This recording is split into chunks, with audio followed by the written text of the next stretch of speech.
my goal for you is, again, to do the body transformation, the weight loss, the weight gain, whatever it is that you're looking to achieve, or overall health. Do it the right way, right? I understand that there's benefits to low carb, but make sure that if you're going low carb, that it's not for too long and that you have a plan to be able to reintroduce those carbohydrates back in your diet. So let's get into it right now. Reasons why you don't want to go low carb for really more than a month.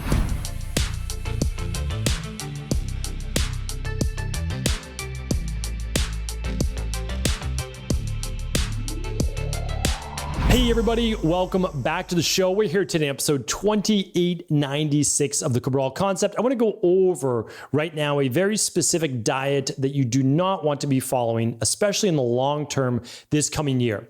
So I know that January, or really the start to any big body transformation program, usually begins with a diet-based plan.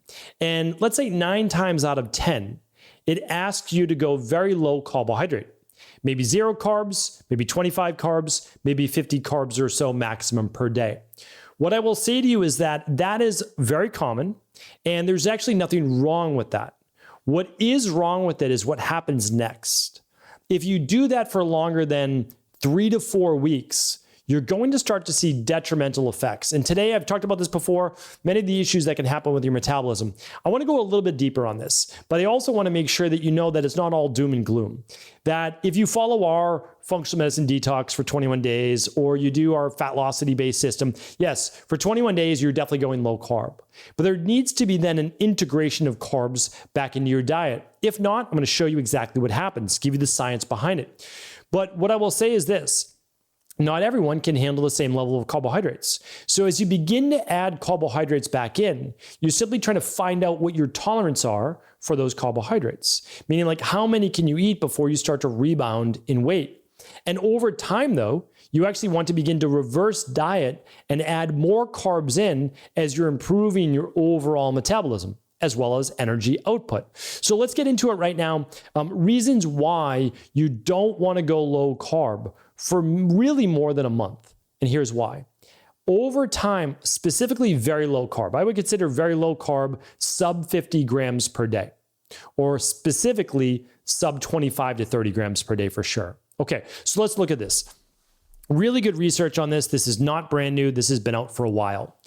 So there's an alteration in the gut microbiome. When you take in too few carbohydrates, you lose the diversity of the bacteria in your gut. And that can actually affect everything from your overall gut health and motility, bowel movements, to immune function, and potentially even your mental health. Again, I'll link up these studies for you. This one was done all the way back in 2007, and I'll link that up for you, but really great data behind it. All right, the second reason why you don't want to go low carb for too long is its issues on insulin sensitivity. So initially, low carb diets actually help insulin sensitivity. You don't spike your blood sugar levels as much.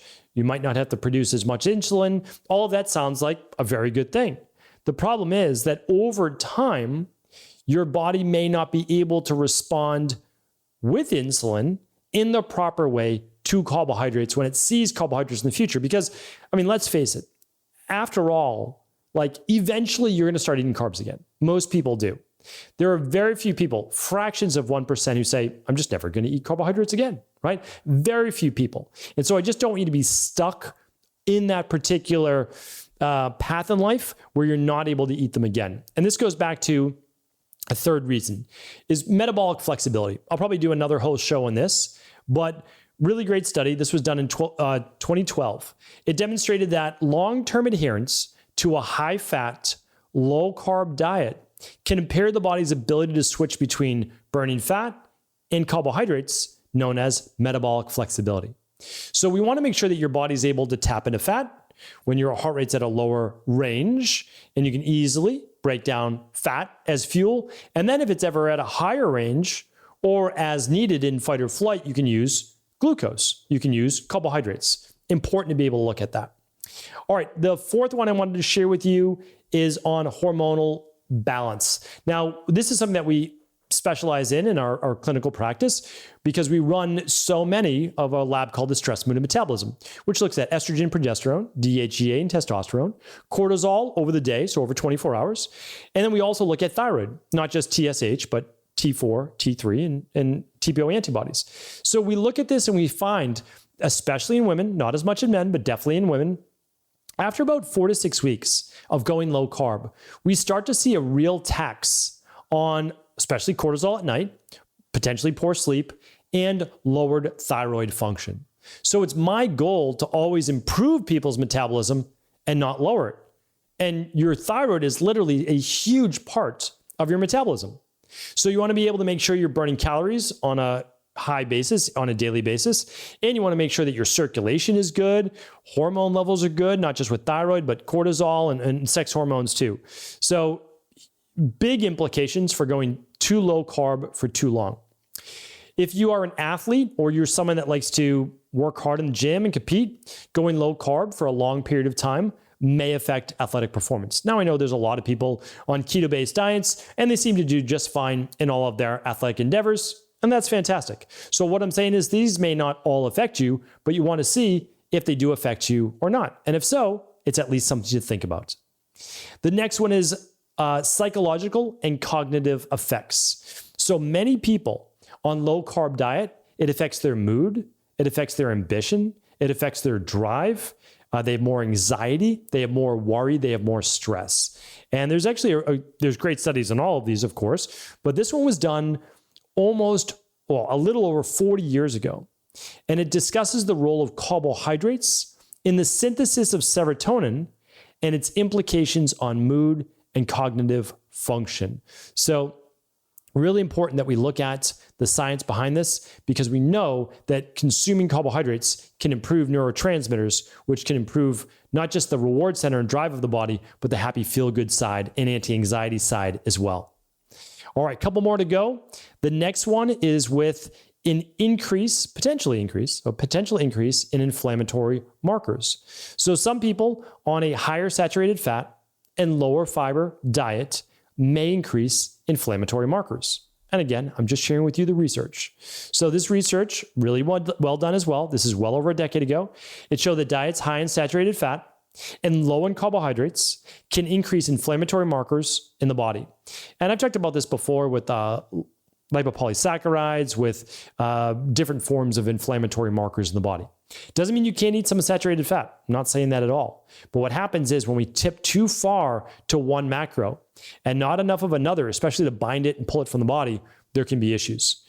One more that I wanted to add, I didn't know if I was going to add this or not, but there is actually some pretty good evidence in some people, not all, that on a higher fat and or higher protein diet and lower carbs, it can increase oxidative cholesterol, LDL cholesterol, and potentially throw off heart-based inflammation in general.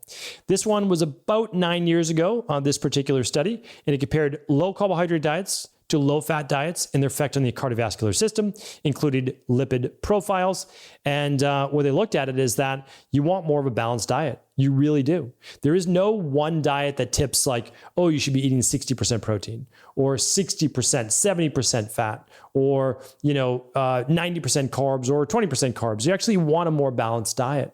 And when you have that, your body is getting all the nutrients, not just macros, not just fats, proteins, and carbs, but actually the micronutrients. And even in those micronutrients, I might add in fiber as well. These are things that the human body was meant to get that can act as its own little detox system to pull things out of the body, such as fiber, or the other nutrients that you will get from more carbohydrates that provide short-term energy for the body, long-term stored fuel,